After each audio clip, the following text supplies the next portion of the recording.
Last weekend, I went to check out the 3D re-release of George Romero's Dawn of the Dead. Did the 3D work out as well as the recent Jaws 3D, which wasn't Jaws 3D, but Jaws in 3D. Doesn't really matter to me if the 3D works great here, because at the end of the day, I finally get to see one of my favorite horror movies of all time in theaters. When I saw this movie for the first time as a kid, after renting it in that sweet hard shell cover, I was obsessed with this flick. I wanted to own a copy of it so bad, but at the time, it was actually fairly hard to purchase a copy of it. Then one day I just happened to see a tape of it at a garage sale, so I quickly picked that up for like 50 cents. It didn't have a case on it, it was just the tape, so I had to make my own, where I got like a white slip case and put on it, wrote Dawn of the Dead on the side of it in like a bloody font, and probably drew a picture of a zombie on the cover. Then finally that 2-tape set came out. Not only could I have the extended cut of Dawn of the Dead, but like 24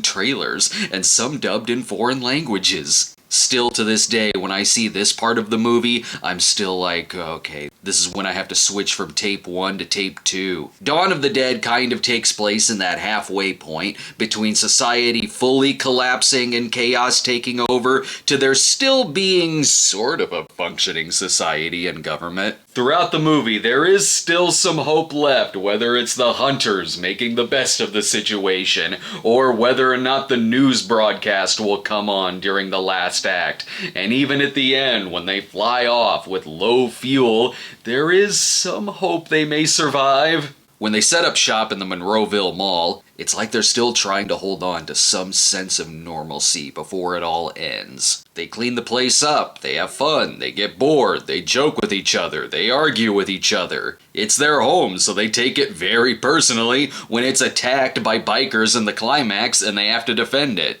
The movie is perfect at making these characters so likable that it hits extra hard when something bad happens to them. Romero's even great at making the zombies characters in this, as the costuming on them alone kinda gives them a backstory when you first look at them. Between the baseball zombie or the nun or the nurse, it's like you kinda get a feel for what this person was like beforehand.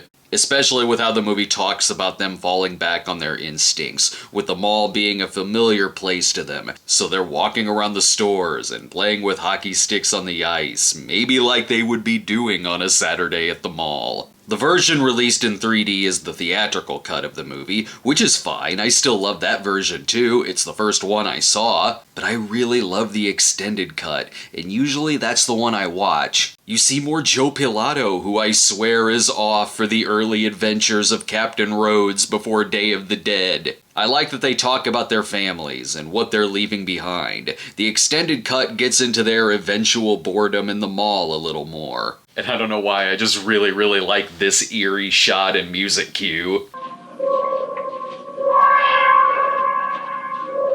Now as for the 3D here, it's okay. There's parts where the 3D really works, like blood splatters or glass shattering, or when the bikers are squirting water or throwing money in the air. Other than that, I kinda kept forgetting the 3D was there. It doesn't look bad. It's not like it makes the background look flat or fake or anything like that. But the 3D in that Jaws re-release was damn near perfect, and dear God did you feel like you were a part of that environment. In this, sure, you'll feel like you're right there with the action, but only because you automatically feel that way anyway due to Romero's great fly-on-the-wall style direction in some scenes. So sure, the 3D is fine, just unremarkable, and really the biggest draw is to see the movie on the big screen. I hope this means they'll re-release Day as well. Thanks so much for watching, everyone, and if you're looking for some new Cinema Snob material this week, we're over halfway done with our upcoming 1960 in Film episode. And while this supersized episode is coming soon to Channel Awesome, you can see the first 2 parts of it up now for early viewing on our Patreon. That's over an hour of new Snob material over at patreon.com/thecinemasnob, and I hope to see you there.